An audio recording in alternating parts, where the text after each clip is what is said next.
Hey everyone, welcome back to GZS Mondays. In just a moment, we'll have a nice conversation with our buddy Brainsmasher. Before that, I just want to give a little PSA here. There were a few technical issues for whatever reason. There's some kind of lag. I don't know if it was my internet or his, but there's numerous times where our talking overlaps. It seems like we're being rude, but the timing's a little bit off, so we end up talking over each other several times.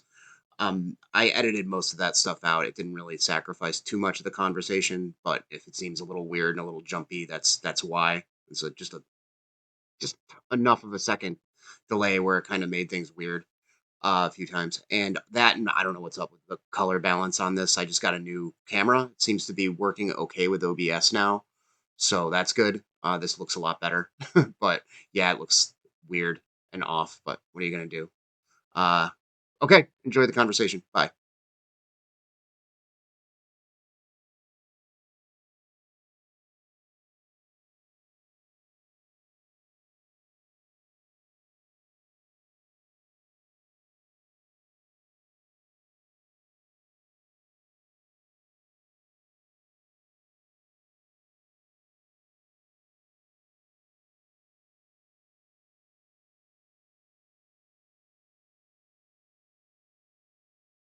I think we're getting up into like 7 years or so.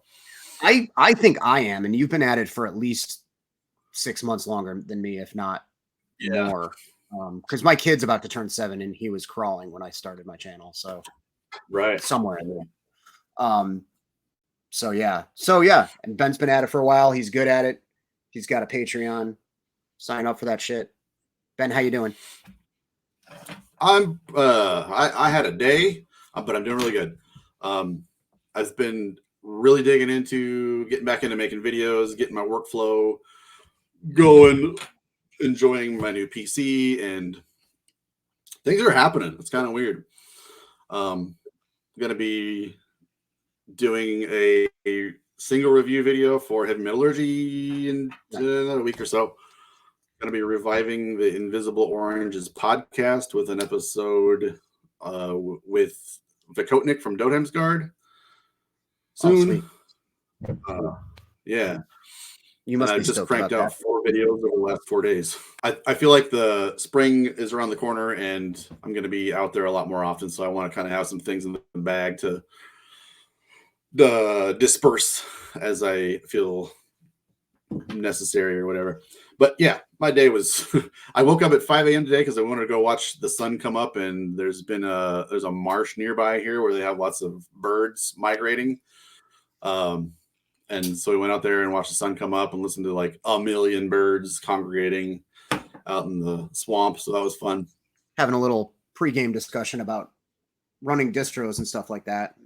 Friends that run distros and how, at least for me in particular, the mindset's a little weird because I feel like I really want an impressive online presence. I want to have a ton of stuff, which hard to do starting out. You know, you can't really afford to buy more than 2 or 3 copies each, I've found. So, you know, when stuff sells out, it sells out quickly. Case in point, that ETD tape from the guy from Jamming Out All Badass there, Francisco, his band. Yeah. It sold out from him. And I think it sold out from Goat Throne as well. So either him or either Francisco or the Goat Throne guy or both of them sent everybody to me. And I had like 4 copies and they went like immediately, which is cool. It's getting repressed. It's a really good record. It's, you know, death grind kind of stuff, sort of Carcass and Vertigo sort of shit. Quality songwriting, as you've come to expect from that dude. But yeah, I was so dismayed that I couldn't have this really cool thing in my distro because it was gone immediately. And it's like you're not collecting. This isn't for you. You know, if you want that business model, look at like Severed Records or Paragon Records distro. That's the epitome of having a lot of, well, not killer stuff, but a lot of stuff. Yeah, there's a lot of stuff in those distros. Lots and lots and lots of stuff. No, I mean, honestly, like, if anything, no disrespect to either of those distros, I've found a lot of good stuff in both of them. But I'd more leaning towards like kind of the opposite, where I get stuff in and it's in, and then maybe it's gone. You know, like Yep. And stuff that I think is important, like as far as like the history of the stuff that we're into.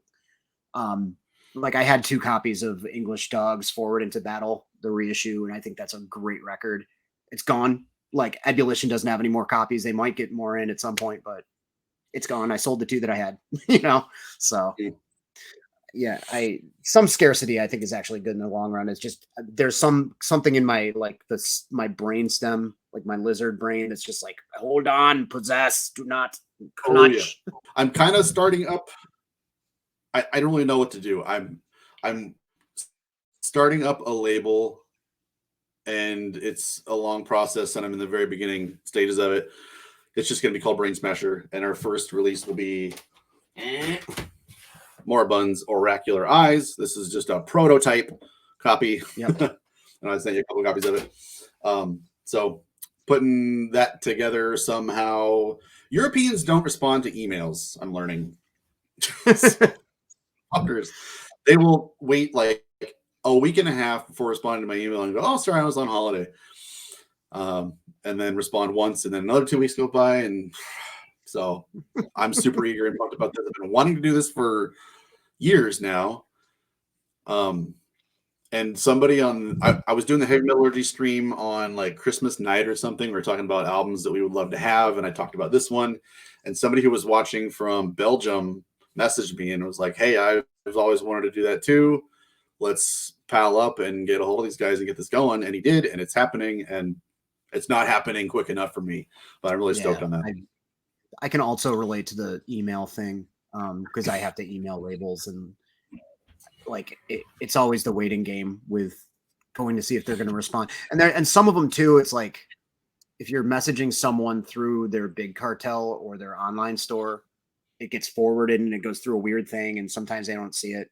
I emailed I messaged Profane Existence through that thing, and I don't know if it's just because they're Profane Existence or they actually didn't get it. I have no idea, but I never heard back. It's kind of frustrating, but and like Headsplit responded to me today being like, "You already emailed me once. It must have gone to your spam folder." And it was through those means, like send us a message through Big Cartel, and it just like went into the void when he emailed me back. So the quickest response I've had so far is Ted from the Crypt and Dark Symphonies. It was like 30 seconds. I was like, "Oh my God." Dude wants to do business. This is sweet. Yeah, great guy. I thought I'd heard of Profane Existence. Thought. Oh, I feel like a lot of distros just like operate entirely on Instagram now and don't even bother with email. Yeah, maybe I think there's probably a lot that do. I mean, I definitely use Instagram as a tool to get the word out, and it seems to be good. I mean, a lot of people that are buying from me the first like month and a half that I've been doing this have been primarily well-wishers who I know from my channel, but that's a fair amount of people. I mean, I've been doing okay, so I'll take it. But I really do want to like send out some flyers like the old school way. I don't know how effective that is, but I want to do it, like send it to some of the labels that I've been buying from, and, with the channel art or whatever. But anyway, what have you been listening to then? What have you been enjoying this week? Oh, so today in the chat,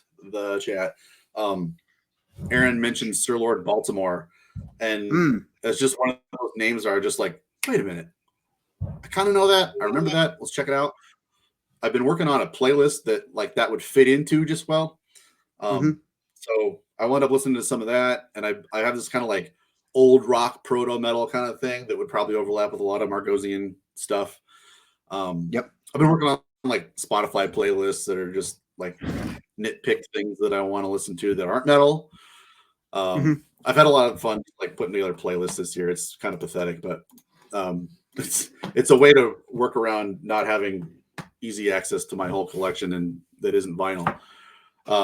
So I've been listening to a lot of like weird stuff on Spotify. And then me and Matt did the Dotheimsgard stream deep dive a couple weeks ago. So I went on like tons of Dotheimsgard stuff and like all the related peripheral projects around that. And then I got a promo of the new Dotheimsgard last week, and I've listened to nothing but that this week. That's been weird. I'm gonna do a review of that for Invisible Oranges, but challenging in a good way. I don't know. I feel like I'm going in the process of like, am I making myself like this? And One of those deals. It's really weird. It's doing a lot of things. Some days I'm just like, I don't know, this is kind of dumb or typical. But then other days I'm just like really feeling it. I felt like the last couple of years or so, my mood or what's going on in my life can determine how much I like the music I'm listening to, or something can feel like, no, this is not the right thing to listen to right now. Yep. And it'll be the same album, but different moods can totally dictate how I react to playing it, which is kind of fucking me up. Yeah, it took me a long time to come around to that, like to kind of, I don't know, understand the subjectivity from garnered by your own mindset at any given time. And yeah, it's one of those things where like really aggressive music. This has been the longest time for me that I've been like in it to win it and just been listening to brutal shit. Like it's been years and years at this point, with a few little dips where I was like, I'm good. I've got a headache for the next couple of months. I'm going to listen to like death rock, or whatever. But I went through years where I was like, I'm over extreme metal, like that shit sucks. Like, why do they sing like that? Like I turned into a normie, it's weird. But and I always came crawling back. No music or normal music? Oh, no. I still listen to underground stuff, but like I've mentioned it a few times, like it's in my lore or whatever, but like my senior year of high school, I was done with almost anything metallic except for like Venom and The Accused, which are pretty punk sounding. And like the first Creator record maybe, but the rest was all like that street punk, like Casualties and oi music and some goth, and I was still into industrial to a certain extent at that point. And then when I got into crust, it kind of led me back to brutal stuff. But yeah, and then like in the like the mid 2000s too, I was like, all my friends were getting into indie rock, and I wasn't really into that, but I was listening to a lot of like Husker Du. Well, Husker Du is like the beginning of indie rock, really, but Husker Du and like New Model Army, post punk shit like that. So and like early 80s hardcore, but not really too much metal. I liked Voivod a lot at the time, which kind of tracks. That's kind of like the one metal band you can listen to if you're into stuff like that, I think.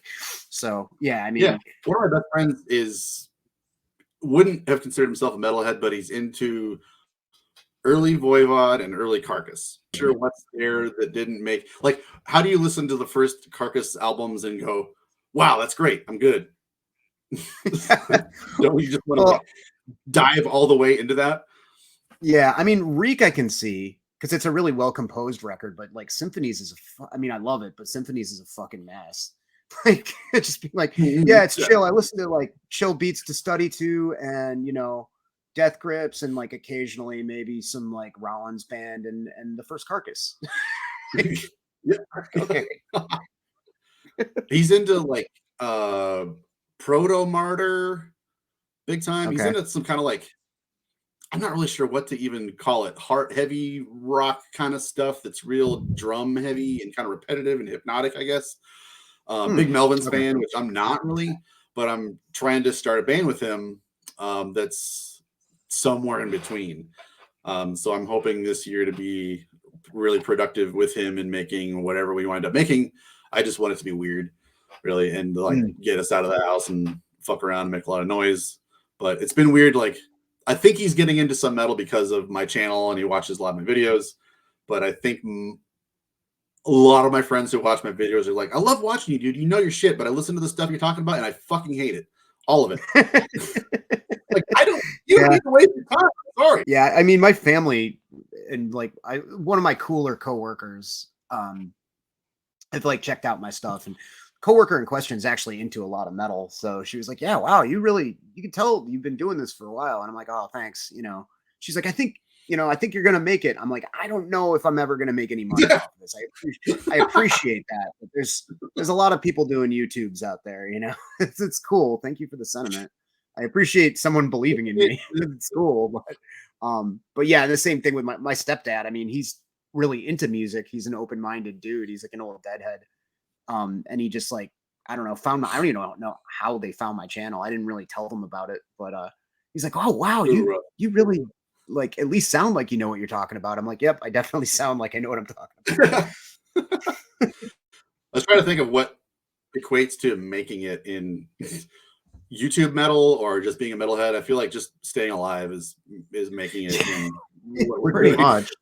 I don't know if actually, honestly, like the era of, Sean being really huge and Canyon being really huge seems to be, I mean, I don't know. I don't keep up with the bigger metal YouTubers.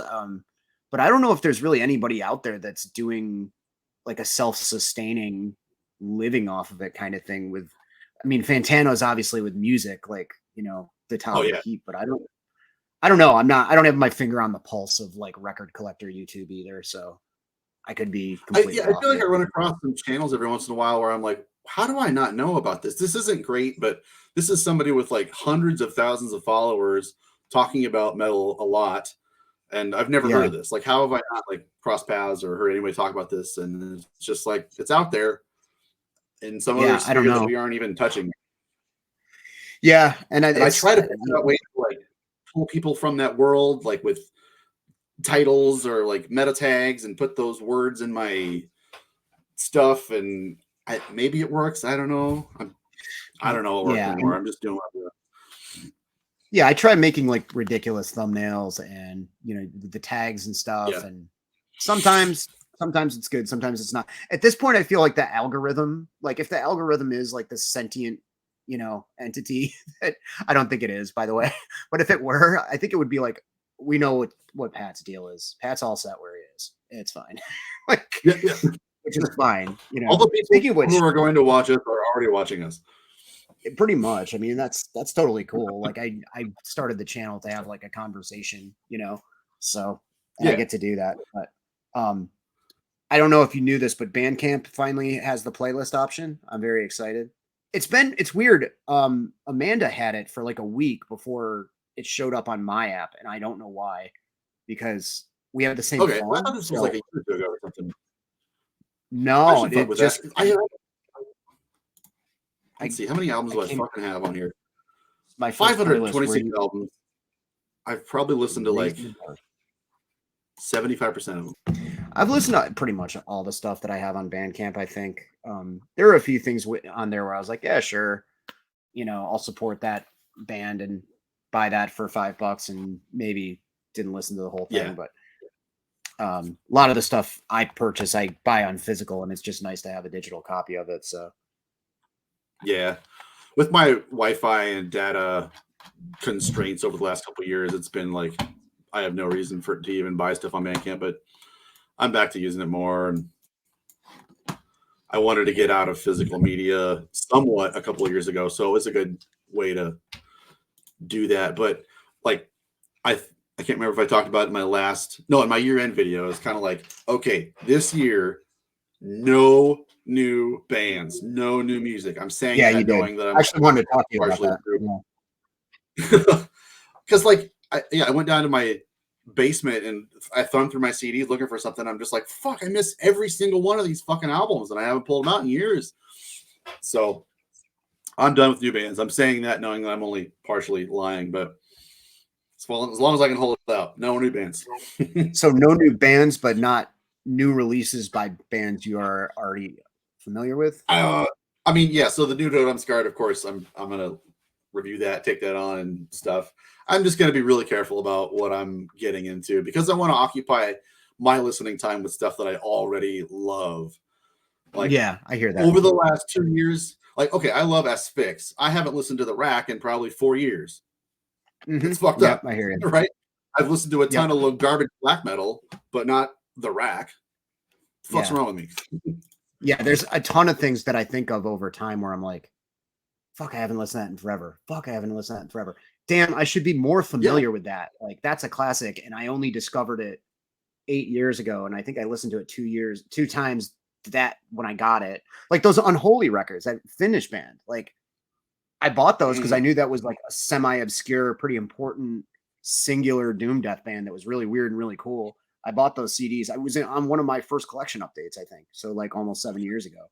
And I've listened to it on and off like a handful of times, but not really, you know, the attention it deserves. So yeah, I know what you mean, Right. for sure.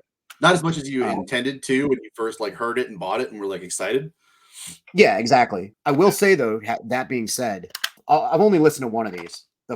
The one that the Ulthar record, Anthronomicon, the one that has like 10 songs on it, not the one that's 2 really long songs.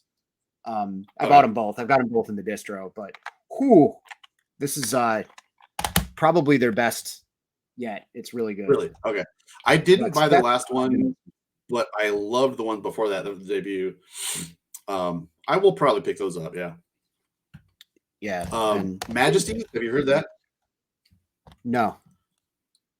Oh, really? So that's Tanner's Sweet Death project. I think it shipped last week, so people ought to be getting copies next week. Ooh, that's going to be the hot thing. I didn't even know really? Tanner had enough. Oh shit. Okay. Yeah. Who put that out? $20 spin. Oh goddamn. Okay, that's wild because I just got some stuff from them. I don't know how I completely glazed over that. But sorry, Tanner. I guess the album cover is like kind of overlookable, I guess. Okay. But the album is fucking amazing. Yeah, I'll tell you right now, you're gonna want to get a copy of that. Yeah. All right. Sick. It's like it's a love letter to late 90s Swedish death metal, like a Canarus Quintet, In Flames, Dark Tranquility, before all that shit went to pot. Gotcha. Yeah. Speaking of melodic stuff, this is a band you got me into. Oh yeah, a bunch of these. I've been thinking about getting that. I haven't heard that album at all. It's really good. I mean, it's very 2003 cover art, you know, this like, not really a fan of that. This kind of pseudo Dave McKean style computer generated, but the music's incredible. It's really good. I think it's right along with the other stuff that I've heard by them, which I think is the debut demo EP thing and the album previous to it. But yeah, I got some stuff in from Names for Graves, and I definitely wanted to carry this. So, but yeah, Brandon's like gold. Yeah. It's real easy to work with. So that's what I was spinning right. He does a zine. He's got a zine, a label, 2 or 3 bands, and a full-time job. Whoa. Respect that hustle. Trying to get there. I don't fucking understand. I can barely hold down a YouTube channel. I hear that. Banquet in Darkness. Yeah, I had to get that. I know he keeps posting the last 10 copies, and I go, whatever. That album cover sucks, but it was the band's original vision. You know, do you want to go through the whole rigmarole of trying to get new cover art? I mean, sometimes that can really work out. That worked out really well with the Crypt of Kerberos World of Myths cover art. Like that looks really cool. The original art was like, I don't even think the original art's that bad, but apparently they weren't happy with it, and I don't think Ted really wanted to put it out like that either. So it came out looking cool, I thought. You know, Cthulhu. I get so nostalgic about shitty album covers from the 90s that I think of them as that cover. I never really consider like it could be better. Yeah. It's a little different with 90s and 2000s though. Like, although I mean, if somebody fucked with the Monstrosity Eggs, the second Monstrosity record, like, I'd probably be bummed. But like, that is an objectively terrible album cover, you know, Millennium. Or I have In Dark Purity sitting over here somewhere. Yeah, In Dark Purity is a gem too. Don't fuck with that. Yeah. I feel like a lot of bands are going to be starting using AI for their artwork, and I'm sure they already are. Well, I did. Last couple of weeks, I'm working on some bootlegs for it. Yeah, but like that Antistabalism cover makes me think of what AI would do if you just typed "spooky head hand." Twizzy Vertigo Comics. It's like spits that out. I've been, aside from the Dotheim's Guard, I've been listening to this Infected Virulence, music of Melkor. Yeah. Yep, that's Raw actually Soul Records did that. the second track on that is the first thing that I put on my new playlist on Bandcamp because it's good. Badass. And then I thought I found an OG copy of this, but yeah, I think bootlegs are just hitting the streets of the evolution. Oh yeah. Yeah, there's no way these are OG copies. They're on eBay. They're in a bunch of different distros. What about the ones that But Jamie like I looked Jasta? so I looked at like I've looked over the scans of the original presses and everything matches up, the matrix code, everything, and like I don't see how this is a bootleg, but there's no way just a bunch of OG copies just like sprung to life out of nowhere. Yeah, I don't know. I mean, if I don't know if Stillborn or whatever the imprint, it's a different imprint for the metal stuff. I mean, they're on the dude who put it out's website. Maybe he found a big friggin' box. I don't know. I just got more of those for the distro too, and they came with posters. He sends you like original A12 posters and stuff. I never got a poster. Huh. I mean, they're cheap, so and that was another like. I mean, I only had 2 copies, but those also sold within like a couple of days of me putting them up as well. So people know that band's rad. Okay. I thought I would kind of discovered some hidden gem.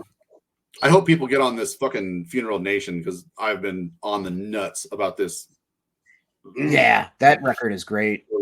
I have a tape by them, and I think there might be songs from it on those CDs. I haven't checked, but it's like Come Kingdom Thy is the name of it. I think it originally came out on Wild Rags, if I'm not mistaken. I'm just familiar with them because they didn't leave the bet, and I don't know. I didn't see them interacting with anybody else. I just by the time by the time I got there, they had left, but they were supposed to play it at Great Scott in Boston with Sacrificial Blood from New Jersey, and I think Panzer Bastard and one other band. And it was kind of annoying at that club because they would have open mic comedy nights until like 8 or 9, like pretty late. And then the bands were supposed to load in like immediately and just like start setting up and playing like with barely a sound check. And I think that pissed off Funeral Nation, and they were just like, okay, fuck you, bye, and bounced. Which in retrospect, like the bands that and the promoter were mad that they just up and left, but I can kind of understand, like it's kind of annoying, but that was like the only thing that I really thought about for a while. I listened to the tape a couple of times and I was like, this is pretty good.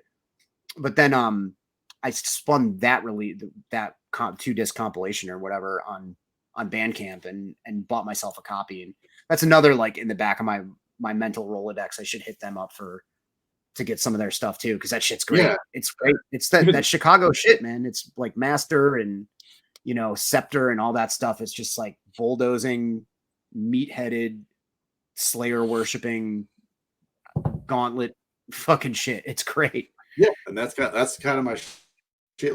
Like this album cover is such trash, but it's got its charm, It's perfect. It's perfect. It's perfect for that. Yeah. Like it's great. Oh, I got a Gorguts demo comp without a booklet for $5. Oh, cool. That's pretty rad. Oh, fucking Chastain too. Holy shit. Ruler of the Wasteland Clan. God damn. I was thinking, like, that's probably, like, Margosian and I probably have not very many overlaps, but that's a band where I can totally get down on, and I'm pretty sure he would too. And it made me think, like, so what is it about that band that is different from maybe all the other stuff that metal theologians talking about? And, like, for me, Chastain, they're great written songs, but the album is just fucking bursting with power and energy. And that's what really sucks me into a record like that. David Chastain's like a shredder too, or is he the vocalist? I don't remember. He's a shredder, the guitar shredder, and he's done like solo records that are more those kind of like 4 guitar player, like Joe Stump style, like check out these pentatonic scales kind of stuff. But yeah, I think that's why that's been my barrier to entry for the band Chastain for the longest time, is like I don't want to hear some dude just shred scales. And I don't think I realized for the longest time that it was like actual composition and actual songs. But I have another one of their records that I think I got in a tape lot of metal, and I just haven't really spun it that much. They exist in the same space in my brain as like Vicious Rumors. Like it's pretty good metal. I like need to spend more Yeah. time with it. It's an album where like it's of an ilk that I wouldn't ordinarily dip into, but for some reason, just having that one album bring me into that space just made me go, fuck yes, I love this. I don't need to go any further, but this thing right here in front of me, amazing. That's all I need. And the singer, holy shit. So David Arch, is that the singer? I'm trying to remember.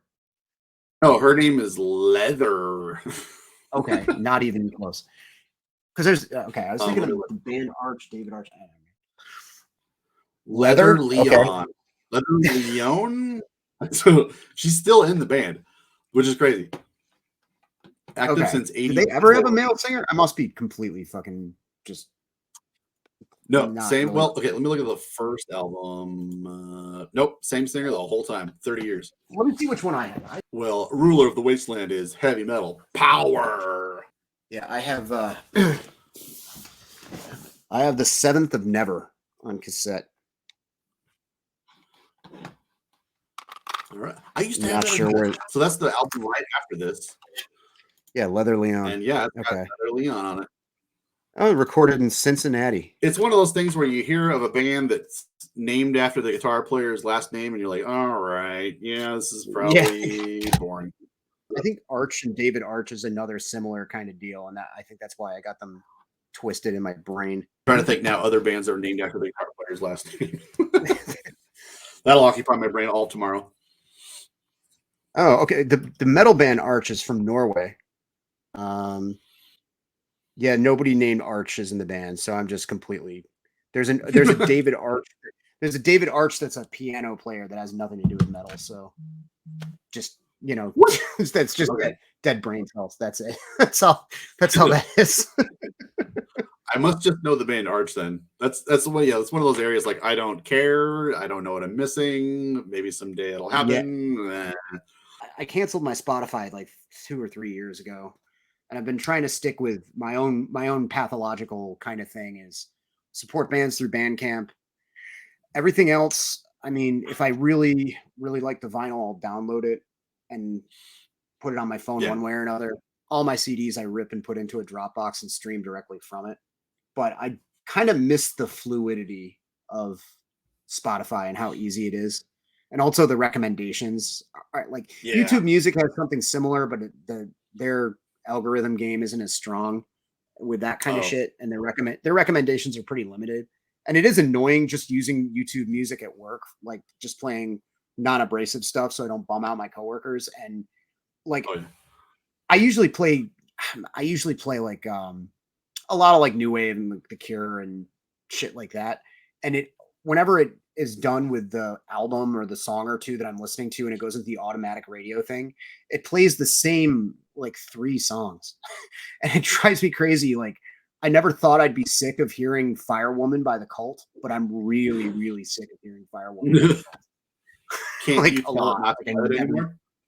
I probably can, but I'm usually in the middle of like dealing with like a trauma series or something that's going on. I'm like, here we go again. Like, so so one of the fun things I did recently is my buddy who I said isn't really into metal, but he's into like weird music. He said he's just pissed off about how he can't find new music with playlists. He doesn't really like partake in social media at all. And I think I'm the only music YouTuber that he watches. So he doesn't have a connection to really like anything that's going on out there. So I've had a lot of fun just putting together like a 15-hour long playlist of just fuck tons of weird stuff, just totally scattershot, weirdo, prog, weird kind of stuff. So that's been kind of fun. And he's loving it and discovering a ton of new stuff. 7 or 8 I've got one that we long. used when we started painting the walls in this house. That's about 20 hours long, and I'll put that on all the time. This is great to have. Like, I love all these songs. Who knows what's going to play next, but I love every one of them. It's pretty fucking handy. I do miss that. I still, one that I made is still up. That's like 7 or 8 hours long. And my friends in Syracuse and stuff still listen to it, which is weird because I don't think that profile I created it under exists anymore, but I guess it doesn't matter. But it's called Your Fucking Hat Says Metal ? Which is it's an in joke. But I'll once every year or twice a year, somebody will be like, "Oh yeah, I was spinning that playlist. It's awesome." I'm like, I can't listen to it anymore myself, but I'm glad you're enjoying it. And I know that my buddy there, and I think you're friends with him on Facebook too, in Syracuse, John Bukowski, has some crazy, like multiple dozens of hours long heavy metal is the law kind of playlist or something. Oh yeah, going. I've got some I use for when we grill out with my buddies. There's a metal grilling out and a non-metal grilling out playlist. Nice. I don't know. Spotify's fucking evil, but they really got me by the nuts. It's pretty fucking handy to have access to all music. Like today, I was just like, you know what? I don't think I've ever heard KMFDM. I'm going to put on KFDM. I put on one song and I was done. They're one of those bands that I used to really love. And I was obsessed with them for about a year and a half. This kind of overlaps with my not really very metal period. They were probably the most metal thing I would listen to during that time. And now I listen to it and I'm kind of like, I don't hate this, but it's almost like the funk metal stuff, like Mordred and stuff, where I'm like, man, I was really into this when I was a certain age. And I can look through those rose-colored glasses into the past, gaze backwards and be like, that was a great time. Like I snuck out of the house to go, on a school night in high school to go to Rochester and see KMFDM. And I had a great time being a fan of that band, but I listen to them now and I'm like, man, I don't know. It's just kind of like really thin speed metal with like distorted vocals and a drum machine and like the occasional sample. Like not all of it, but their more popular records are.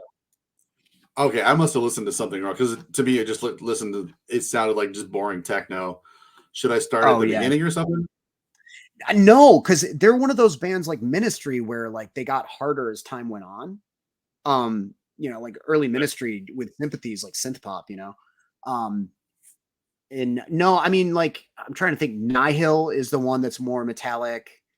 Angst, I think, is the other one. There's like 2 or 3 records where they're really kind of like Slayer guitars. Like, it's not too dissimilar to the more metallic Ministry stuff. Okay.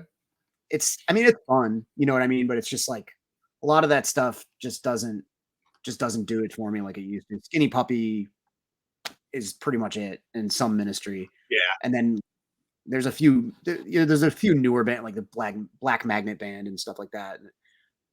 And some Marshall industrial stuff that's a little bit different than what industrial came to be known as, that I kind of dig. But yeah, looks like these guys put out like an album every 2 years for 30 years. That's annoying. Yeah, Skinny Puppy are a band I had a really great relationship with in my early 20s, and I dip back and listen to them kind of every so often, like every 4 months or something. And I just like, I'm looking for that again, and I never quite get it. They're great and I love it, but I really had a cerebral like experience with that band when I was really young, and I missed the hell out of that. I don't quite reconnect with that band like I wish I could. Yeah, I feel like that could be said for a lot of the stuff that I used to like and still like not on the same level kind of deal. Yeah, I'd say that's fairly accurate for me too. It depends. It's been a long time since I've listened to Too Dark Park, and Too Dark Park I feel like, and Last Rites too were the really heavy records. Like because I don't think I own either of those. I own Vivisect 6 and Rabies and one other one, and I spin those more often because I own them on vinyl. So I'll dig them out once in a while. But I remember Too Dark Park and Last Rites being the really like, oh fuck, like really dark ones. And I'd like to spin those again at some point. Past that, I don't really. I usually listen to Rabies or The Process. Yeah. Was the Process the one that came out in a little bit late? Like, it's probably not. There was like sort of a comeback record. Yeah, in that was the one or 96 where Kevin Key died, and they put one out like soon after he died. Yeah, But I couldn't. I remember when the process came out and being disappointed, but I mean that was also the year I graduated high school, so I haven't heard it yeah, since then. I didn't find that until after I'd heard a couple of Skinny Puppy albums. But I remember feeling like, well, that sucks that he died. Probably sucks, but I wound up really liking it, and it's kind of, I don't know, the easier Skinny Puppy album to listen to for me. And I Mm, always thought like that's probably the best case scenario of an album that happened like posthumously that was really good, like mm. across genres. I can't really think of a better example of that happening. I just picked up another Skinny Puppy album, but I can't find it. This room and the CDs are a fucking mess. God. Yeah, I really need. I'm not gonna do the spin around thing because I'll end up dropping the Yeah. camera. Um, but I have new shelving that I got for Christmas, just a little 3-cube deal. Because I have vinyl on the floor, and I still have yet to put it together to file everything away. Thankfully, like my house is big enough, and I have this little alcove in my laundry room on the other side of this wall here, which is where all the distro stuff is going. But I feel like I'm due for a purge, but I don't really know how I want to go about doing that. I don't know if I want to just yank out, a couple crates worth of LPs and another couple crates worth of CDs and tapes and just bring them to Sorry State or one of the other used record stores, or if I want to like submerge it into the distro because that would probably beef it up a lot. Or There you go. Yeah, that's a good idea. I'm not fucking around with Discogs and eBay. I just don't want to. I'm just not in the mood. Yeah. So, probably one of the two. It's funny to get into like running a distro when you're more of a fan than someone who needs money, and so you're just like buy like cool shit and not care if it sells. Yeah. Well, I mean, I'm trying to. It's been kind of a nice way to, because I like to know what's going on with new stuff, even if it doesn't blow me away. You know what I mean? Because I feel like in the past, whatever, 3 or 4 years, my sort of momentum and my passion for like new death and black metal and thrash and stuff is, dwindled a bit. I still love it. And there's still like, I still had no trouble coming up with a ton of my favorite releases for last year. I've just gotten more picky, and I see other YouTubers that are really on top of stuff and like know their shit. Like Melanie and Maddie, and I'll watch those channels. I'm like, I don't know fucking any of this shit. So I mean, it's kind of cool to find these smaller labels like Rotted Life, and Goat Throne, and the bigger ones too, like $20 spin, and just kind of it's sort of a way of like staying in touch with what's going on, even if I'm only previewing something digitally and being like, I'll carry copies of it. I don't need to crack it open and knowing that for myself. But it's also nice to kind of dip into my own supply and be like, I have one of those. I got one of those. Yeah, yeah. Oh yeah. I would so grab one of everything. Yeah. I've done that with about half. When me and Ron started the Pagan Flames distro, we would just like press 1,000 of whatever we wanted and then trade copies of them to any label across the world for just scattershot random stuff, and just get a mystery box 3 times a week and just thumb through it and listen to weird obscure shit that we maybe previewed a little bit of the week before.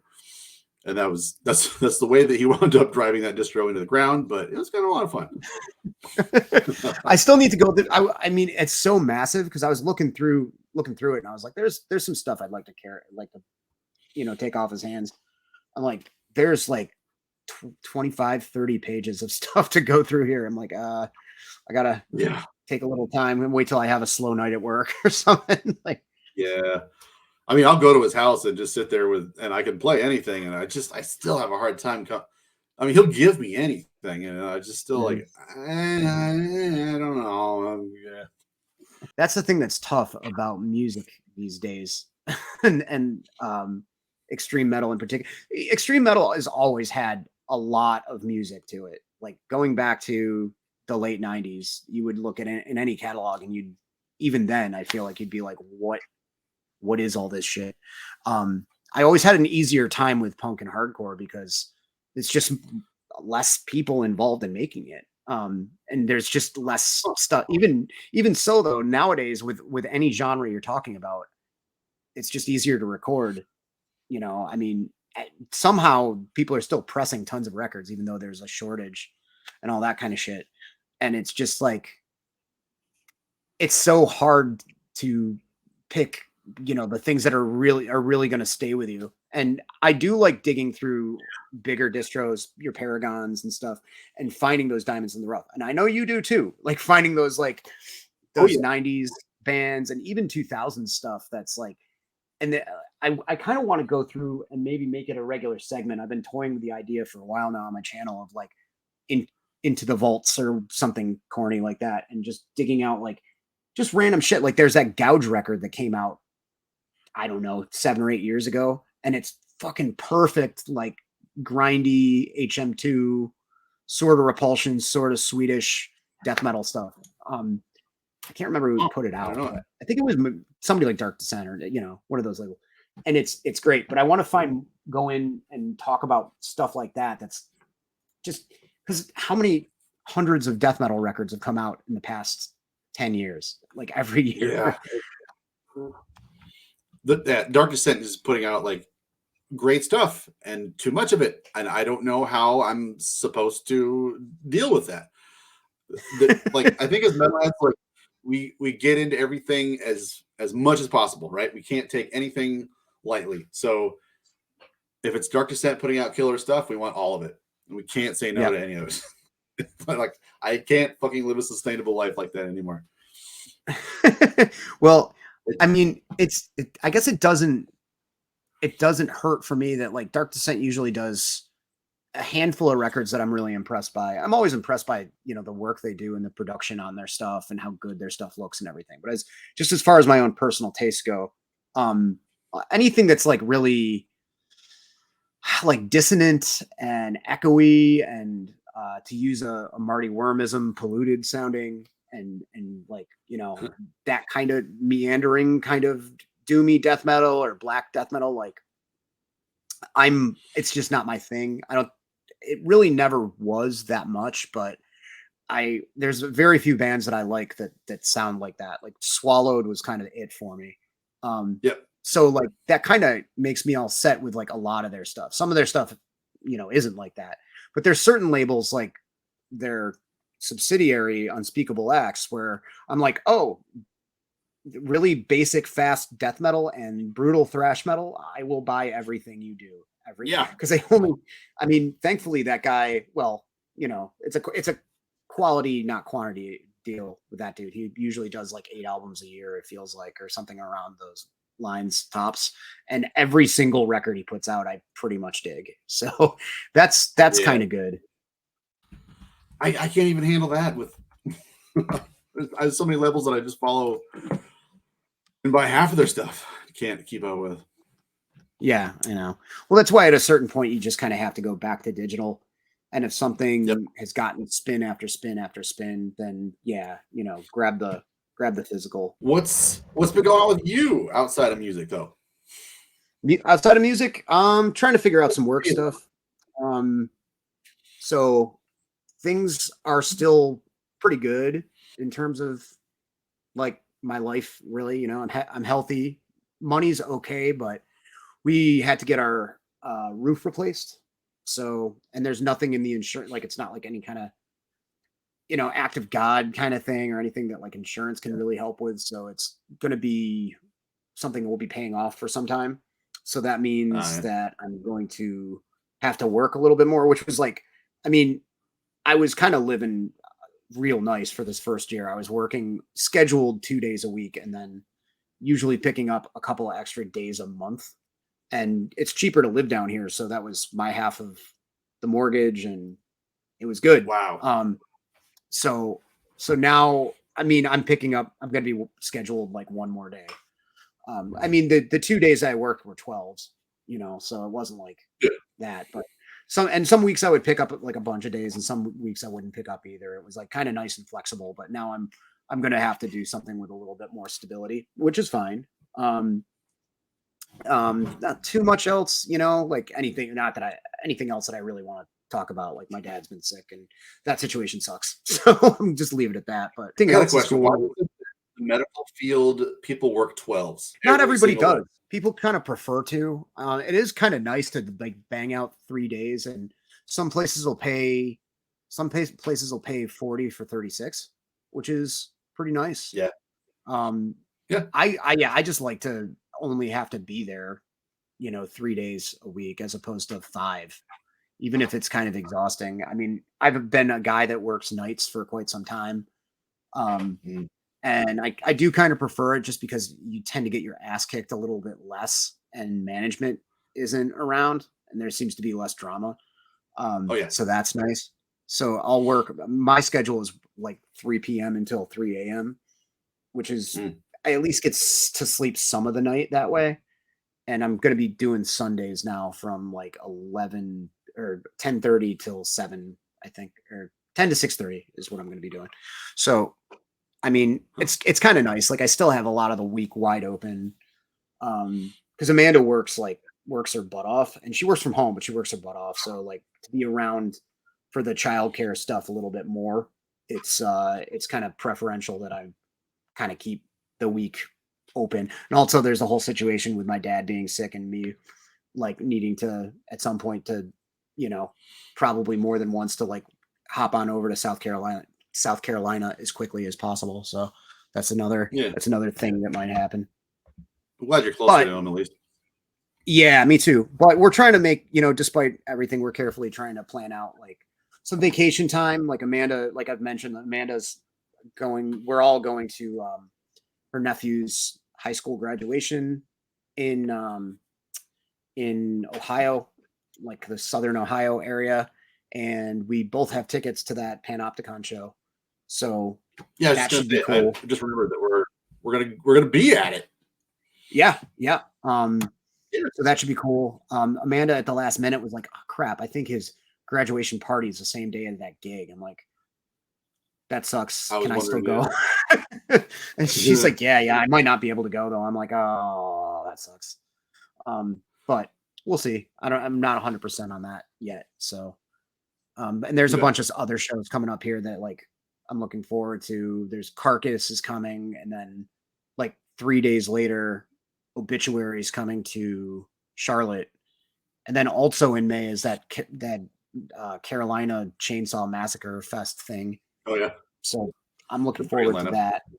Yeah, there are a ton of shows going on around here. I'm annoyed that I'm kind of burned out on shows, and there's a lot of good ones, of course. Going to Chicago and then Louisville.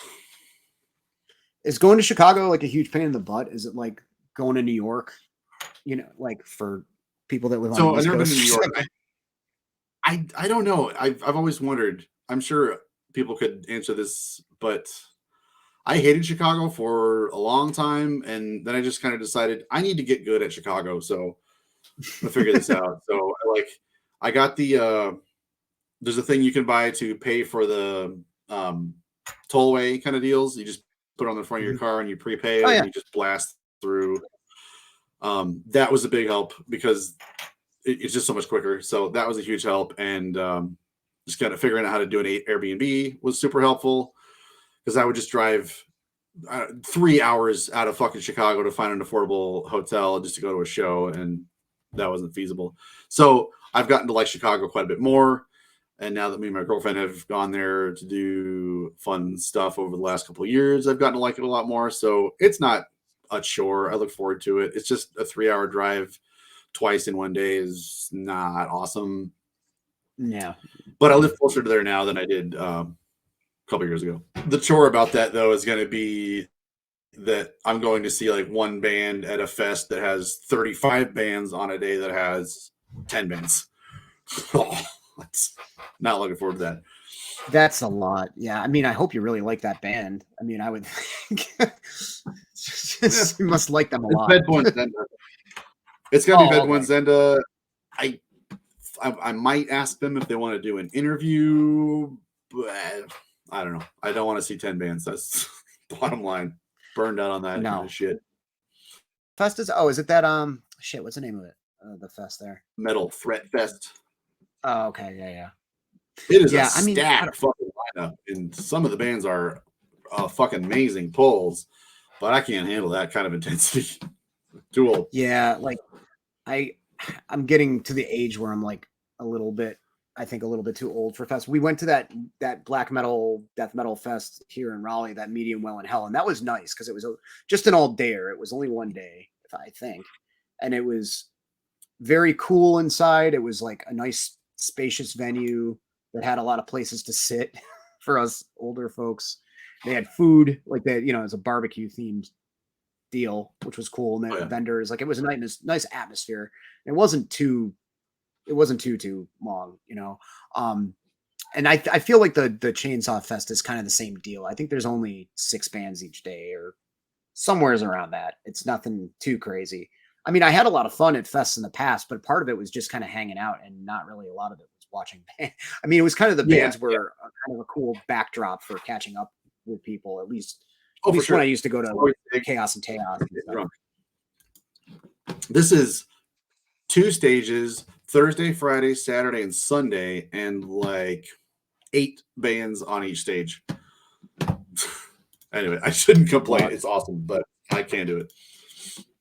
Yeah, Citizen Intent. I'm missing Citizen Intent. I feel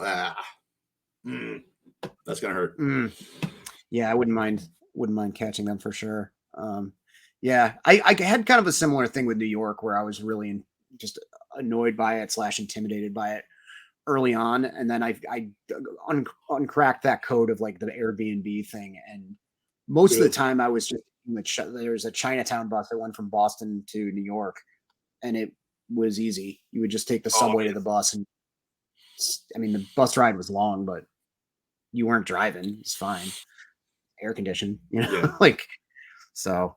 And I miss going to New York and going to like the Acheron and places like in St. Vitus and places like that. But well, I'll have to see what Charlotte's like, and you know, I like it here. There's some good venues and stuff like that. I haven't really had much of any kind of connection with most of anyone really involved with music.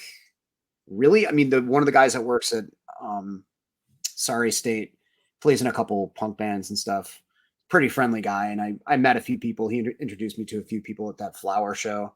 And I guess there appears to be like a sizable metal scene here. Like that fest was pretty well attended, and there were distros and stuff like that. So hopefully, I can get sort of a foothold in that and like meet some people and stuff. But hard to do when you're busy.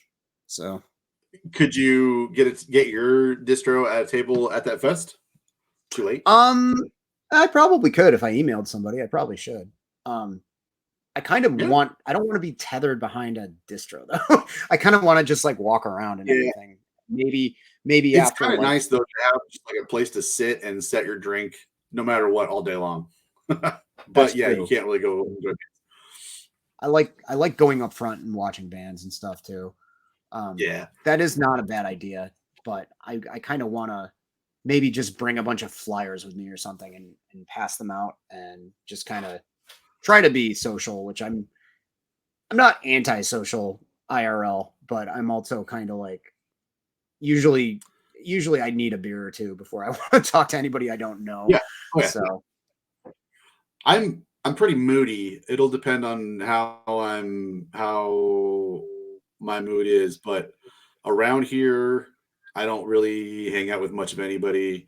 I'm trying to change that this year. I want to invite a bunch of friends out and have cookouts and stuff this spring and summer, but other than that, I don't really hang out with much other than my partner and our trees and stuff and our cats.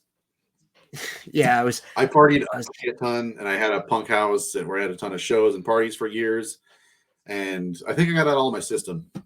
And I have a lot of coworkers that I don't get along with very well, and I'm like, my social stuff is burned out at work, and I come home and I need my isolation. yeah, like I had a few coworkers that I really liked and they both left, and I've been meaning to try to hang out with them at some point. But you know how it is. It's just like being an adult, you Yep. don't want to socialize.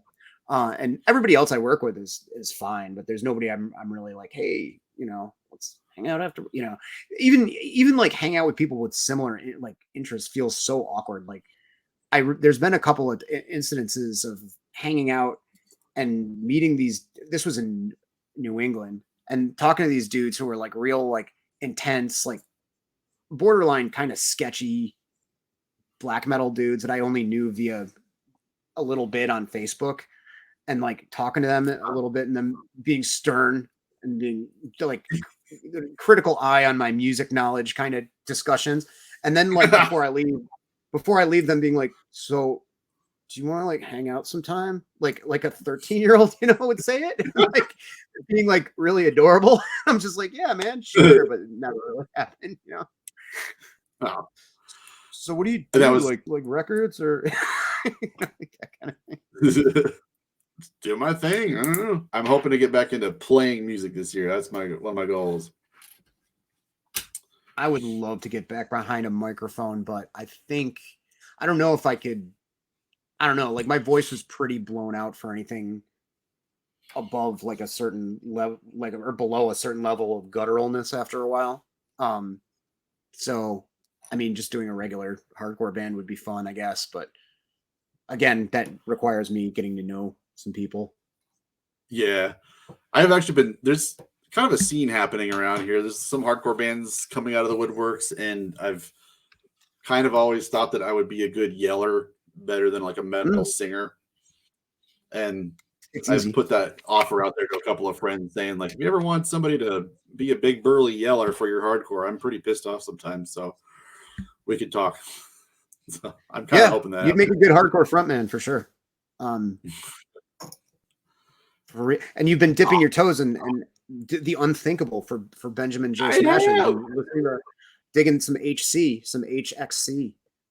Any faves? Like anything been knocking your socks off from that musical realm? Have you heard Hacker? No. Damn. So this hardcore stuff all comes by way of this TikToker Appalachian Techno. I think you follow him, right? I think I do. I don't never look at TikTok. I think you recommended it to me, and I was like, okay, but I never really look at it. Yeah, check out Hacker. They're from Australia. Pick a Path. Oh, that's fucking rules. And that's just, I can't tell if that's like an old school thing, and there's a ton of stuff like that, and I just like found something that's to my liking. I wouldn't say I need a ton of other hardcore bands, but that really ripped my ass. Australia's got some really good hardcore for sure. There's a lot down there. Going back to the 80s, of course. Everything Piss Christ and Extortion, and there's a lot of newer bands that I'm not. Histamine, I think, is a newer band from down there that's pretty good. It finally made sense to me because I remember you talked about a few bands that you were getting into, and it seemed like leaning more on like the kind of almost sort of power violence-y kind of thing. You were like, oh yeah, I checked out these guys, and I was like, that makes sense. You did that. Reckoning Force, War Effort. War Effort's good too. The thing is, I can't fucking buy this. I can't fucking spend $10 on a 3-minute tape with 4 songs on it. Like that pisses me off. Yeah. And then Wound Man and Brain Tourniquet were just came out. Those 2 albums. Yeah, those 2. Yeah, I will have copies soon. Everything is me advertising my distro. No, those 2 just came out on Iron Lung, and they're great. Yeah, like Iron Lung has been a label that's been really consistently, really knocking me back. They've been good for a long time, but they're putting out more and more good stuff. Or he's putting out more and more good stuff all the time. He put out the Speed Plans record, which is also a real whip cracker. Really, really good. It's more like leaning toward more punk hardcore, but kind of like Negative Approach-ish sort of stuff. I think the big appeal for me is the drumming sounds really pissed off, and I get really pumped up hearing that DB crusty kind of thing. The riffs kind of all sound the same to me, and it's all yelling, and it sounds good. The thing that I've explained this 100 times, like if I smell anything of a tough guy kind of machismo in a hardcore band, I am fucking out. And I'm just not hearing that in this kind of stuff. And I don't know if I'm just hearing other stuff or or what's going on? No, I mean you can easily circumvent. I mean, I love the sausage neck meathead stuff myself, but Back of the I neck. was I was listening to Cold as Life earlier today. I'm like, God damn it, this fucking shit's great. No, actually, more hardcore is, I think, the demo by Speed Plan's earlier record. The one that just came out right before that Brain Tourniquet and Wound Man is this one, Statues of God. This is the one that came out, I think, chronologically right before those on Iron Lung. That's why I was like, more hard. Yes, please, more hardcore. But yeah, like, I mean, and it runs the gamut. Like, there's bands that kind of bridge that gap between like the harder, like NYHC, kind of stereotypical tough guy stuff and the more power violence stuff. There's a lot of bands that are kind of in between too. There's a lot. And going back to that and like your original reaction video to those bands that I recommended for you, like I thought you might dig those bands because they were wild and like kind of frenetic and falling apart, and also the only band that you mentioned that you liked out of hardcore at that time was Septic Death, or you at least talked about them. And I was like, oh, these bands are kind of weird, like Septic Death. Like they're kind of like odd. Like I think it was like Void and United Mutation and somebody else or something like that. Yeah. I don't like these. So I guess I needed it to be really, more structured than that. I guess I tried to figure out what it was about that just didn't click with me. If it's going to be something that just has like fallen apart, maybe it has to be kind of from a metal realm for it to make sense for me, I guess. It's tough. I mean, it makes sense because, well, there's components to Void sound where it's like their riffs are in parts are almost like proto metal riffs. Like they're almost like Sir Lord Baltimore or something like that sped up, but it's just like a little fragment of it. And then it's like, like, it's just like Blender for a few seconds and then like kind of a pretty catchy chorus, but they're a band that's revered, on a lot of levels, especially by people that got into sludge and stuff like that. I know that the Melvins were big fans of Void and stuff like that, but they definitely sounded like a band falling down a flight of stairs, which I love that, but it's also not for everybody. And it took me a long time to develop an ear for that stuff too. Like there's a lot of bands from Europe that are like that, like the Italian band Wretched and a lot of like Finnish and Swedish hardcore where it's just, there's so much, it's almost like avant-garde noise, you can tell that that's kind of where grindcore gets its craziness from. Like early Swedish bands like Asocial and stuff like that. It's just like, there's so much feedback and out of tune, it's just a mess, but yeah, it's an acquired taste for sure. I feel like grind is really having a resurgence. It feels like 2000 all over again, and a lot of that shit is killer. And I can't keep up with that shit either. I mean, I'm picking and also like I've bought a couple of these for for what I'm doing online there, but the new Anthropic is really, really good. Your distro. I didn't want to say it again, so I'm just gonna. But I've gotten into and heard the new Anthropic, and that is really good. It's like it's a bunch of vets from Buffalo that were in like Immortal Terror and some other bands. Sadly, a few of them passed away. One of which was Brian Pattison, who I think he did that Glorious Times book, and I believe he was one of the people that helped put together. I think he helped put together that Day of Death in Buffalo in like 1991. But anyway, that Anthropic is fucking perfect. Like Terrorizer, Utopia Banished era, Napalm Death. That ETD is really, really good. That Sonic Poison record that just came out on Caligari and Meisaka Un Ojo, and I don't know who else in the States. That's really, really fucking good. Yeah, there's like a handful of really, really kick-ass grind records that just came out in like the past month. I don't know what it is, but they're good. They're good. They're easy to listen to. They're fun to listen to. All the parts are good. Like the riffs are really memorable, like on all of it across the board. So End of the Bloodline. Yeah. End of the Bloodline. I want the Bandcamp search function to be good. Yeah. I demand this. It's annoying because bands put out stuff independently on their own band camps, and then labels do, and there's no kind of sync. And it's just trying to find stuff is just really weird. I don't know what the issue is, but could definitely stand for some improvement. I've never heard of this CDN. They are either from like very, very Western New York or Canada. I'm not sure which. I think Canada. I want to say the dude that was doing the growl has something to do with it, but I'm not sure. They've put out a lot of new stuff, and they've reissued a lot of old stuff too. Lots of interesting shit. Lots of older brutal stuff, lots of newer brutal stuff.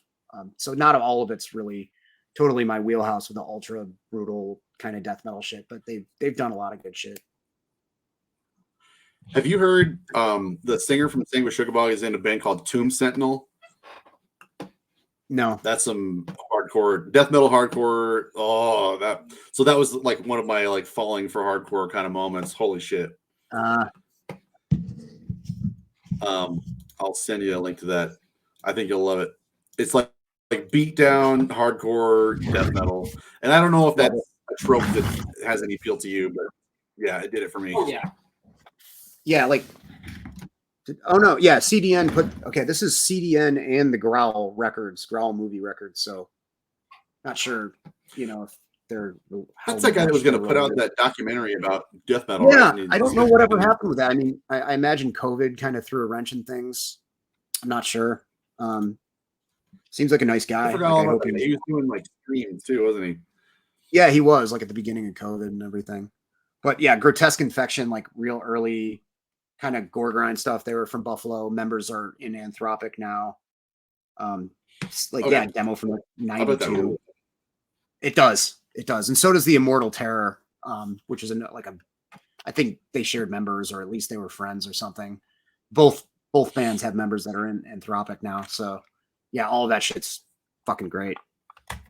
Something about Western New York is really a lot of grind, a lot of weird shit. Like I talked about this on the other recording that I did the other day with Mike in Japan there, but this band Avulsion, which is grind from Buffalo, but it's also, it jumps back and forth between like the shouted kind of like kind of vocals and like deeper, almost burpy, like gore grind vocals, kind of like Dahmer does.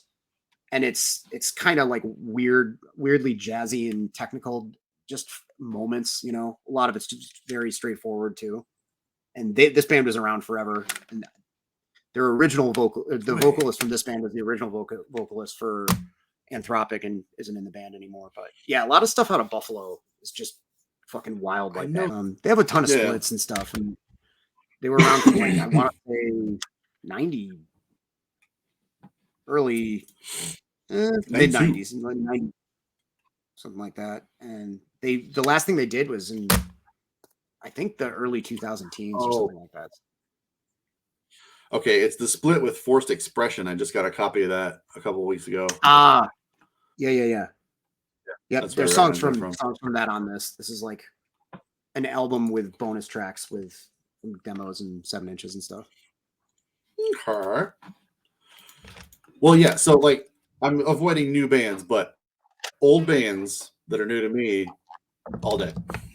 Oh, for sure. Yeah. Well, I think we've been on a similar path in that regard, because I'll go on Amazon and just type in Vic Records CD, and I'm like, okay, what is this?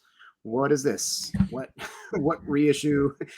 Sometimes I don't always get something great like that. There's that one Sacrosanct record that I got that I thought was real bad, but like I'll look up Vic Records stuff because it's on Amazon like all day long, and I'll always stay on top of what and at this point there's nothing really I think I need until they come out with new stuff. Like there's nothing that I'm really looking for. It doesn't seem like Ted at the Crypt is cranking out as much stuff as he was, but he's still doing reissues.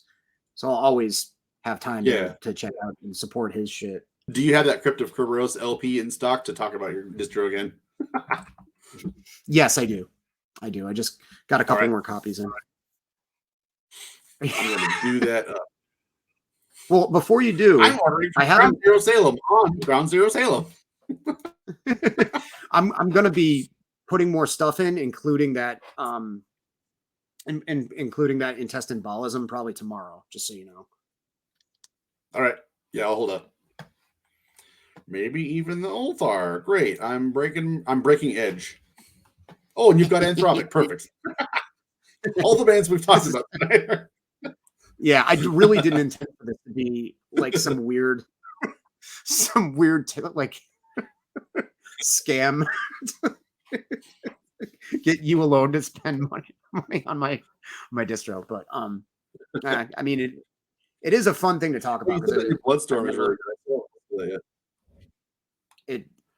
it is a good way to stay connected with music. It's not the first time I've done it either. Like I had one when I lived in Maine, and that was solely at shows that I was tabling and selling stuff, and that was really fun. And I kind of regret just I moved back to Syracuse, and I had this one little it was like a grocery basket that I stole from like a Shaw's, you know, the kind you carry, full of like CDs and Uh-huh. 7 inches, and I was like, I'm just gonna sell this and like keep the rest. I don't want to do this anymore, and I kind of regret that I didn't keep it going. But I also had no money when I moved back home, so there was no way I could have.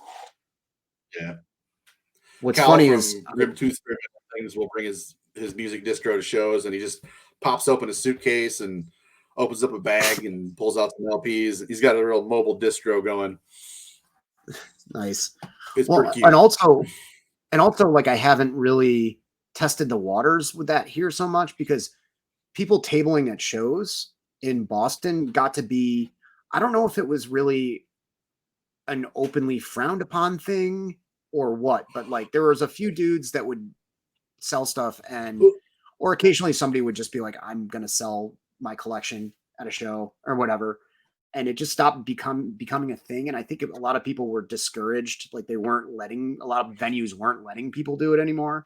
And promoters were also, I know one promoter in particular was like, no, like it's a touring band. People should be spending the money on their stuff so they can get to the next town, not your distro, which is kind of makes sense, but also is I can weird. do that. It's also kind of intense. I mean, it's kind of a lot. I don't know. Yeah, I feel like they're having at least in Iowa here. I will take. I want anything metal to happen because it's so sparse and non-existent here. I feel like having a metal distro at a show on top of just the bands adds a lot of legitimacy. Yeah, around here. Yeah. I think so too. And like I said, when I went to that one fest, like there were like 4 or 5 or more people because the whole thing of it was not just a fest, but also kind of like a market, you know, bazaar kind of deal. So that was very cool. I got this tragedy shirt there for cheap. It's great. Is that a crew neck sweat? No, it's a short sleeve. Oh, okay. Yeah, I'm thinking about I'm trying to get myself to put together a heavy metal swap meet here in town. And just anything peripheral. It'll be like an excuse to like DJ metal records for a couple hours and have beards outside. I just need to find a venue and throw it together. I think it'd be a ton of fun. I think so too. Those are usually pretty fun. I know Jason's done that a bunch of times. I was at like a flea market that Jason Hook put on in the South Shore. That was really cool. It was like at a VFW hall and stuff. And they regularly have like the Boston Hassle punk flea market, which I guess is a good time. I've never been to one, but I guess they're always fun. And I know that there's a metal night here. I just don't know any of the details about it. I'm assuming it's some kind of DJ night thing, which is another thing that I used to do that I'd like to get back into. Really, really enjoyed DJing, and especially if it could be for just metal, because when I did it, it was the girl I was dating at the time and myself, and we were kind of at like just kind of hipsterish bars. Oh yeah, nice. I like got a nice big old poster for that night. Carnap is a great DJ. But the crowd that I was DJing for, I mean, it was kind of a hip younger crowd, but it was like, okay, I'll play some Elvis Costello and some like Sham 69 and some Misfits and like maybe some proto metal stuff. And then towards the end of the night, I'm like, okay, let me bust out the Grind Crusher comp, and do the bar a favor, helping get people out of here, that kind of thing. When I lived in Salem, I DJ'd a little bit, and it was like I knew a lot of people in that town were into stoner rock, so I played a lot of like Cathedral and the J Mascis Witch and stuff like that. But I've never been in an environment where I can just play whatever I want, which would be a lot of more heavier stuff than that, Yeah. So it'd be cool to do that too, but I don't know the details with it. We do not hold back on this metal vinyl night. I've only gone to one of them. We had like 4 of them. They're on Sunday nights at like 9 p.m., which is when I like go to bed early, so I work the next day. But my buddy Joe is just like, he's like, oh, my set all last night was just grindcore 7 inches, and I know like the most brutal shit for an hour straight. He does not hold back, and I think it's going well.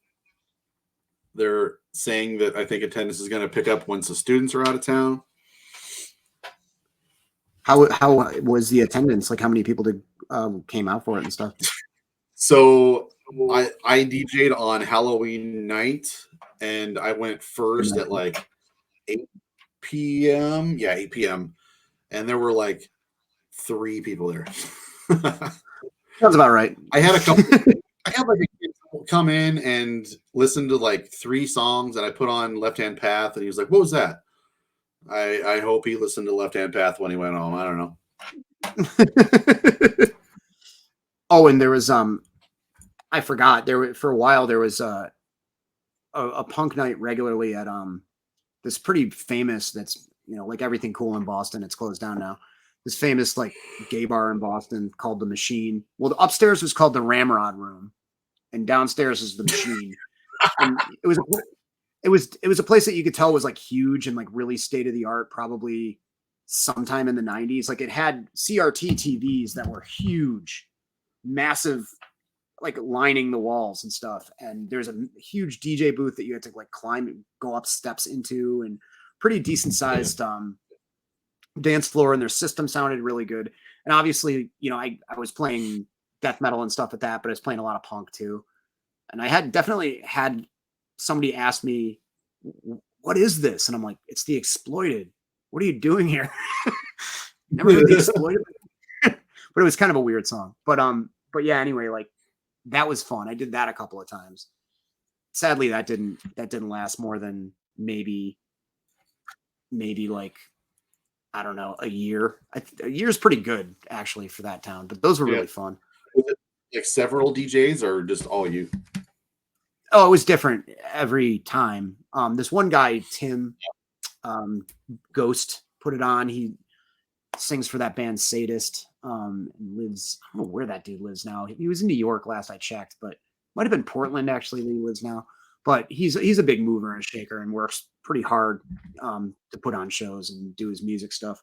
He booked it usually weekly, and it had guest DJs, like rotating DJs every week. Sometimes it was him and others. Sometimes it was, he stepped down because more people were doing it. So looking at upcoming there's a glam metal night.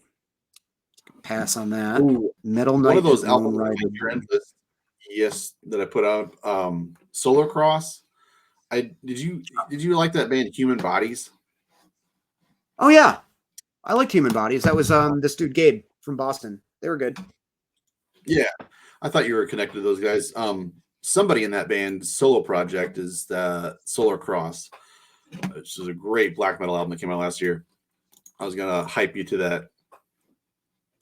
Oh, okay, I'm not sure if that's Gabe or not, because I have the Solar Cross that was put out by Transcending Records, but that was a while ago. That was 3 or 4 years ago, I think that came out. And then this came out last year. Huh. Must be I think it's a different band. But yeah. And also Gabe from Human Bodies, I think, has more of a neo-folk thing that he does as well. I don't know if it's the same thing. Same guy, I mean. But yeah, they're a good band for sure. Brazen Gate. Brazen Gate? Brazen Gate. Yep, that's it. New bands, I can't do this. Stop it. Moratorium on new bands. Stop fucking doing that. Oh, well, I'm getting kind of sleepy. Yeah, I was just gonna say hour and a half mark. it's about it's hour and a half is pretty good. That's a feature length film. It's also past Griff's bedtime, so I should go take care of that. But thank you for joining me here. Yeah, it's been fun. Let me know if you want to do it again. Yeah, definitely. Yeah, it'll be again probably pretty soon. I'm trying to figure out, just to tactically go ahead, and it's good because I have this in the can for next week. Mike is coming on. Well, I already did the thing, already recorded it.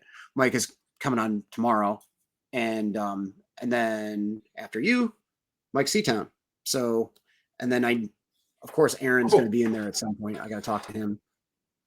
And I don't know who else. Yeah. Eventually, I do want to get non-YouTubers on here, and probably my buddy John Bukowski from Syracuse there, because he's pretty involved in stuff. He does a radio show and was doing a label that I think he's going to reinvigorate pretty soon, hopefully. So he'll have stuff to talk about too. But he seems like a guy who could not stop talking about metal, and you got to harness that and take advantage of that power.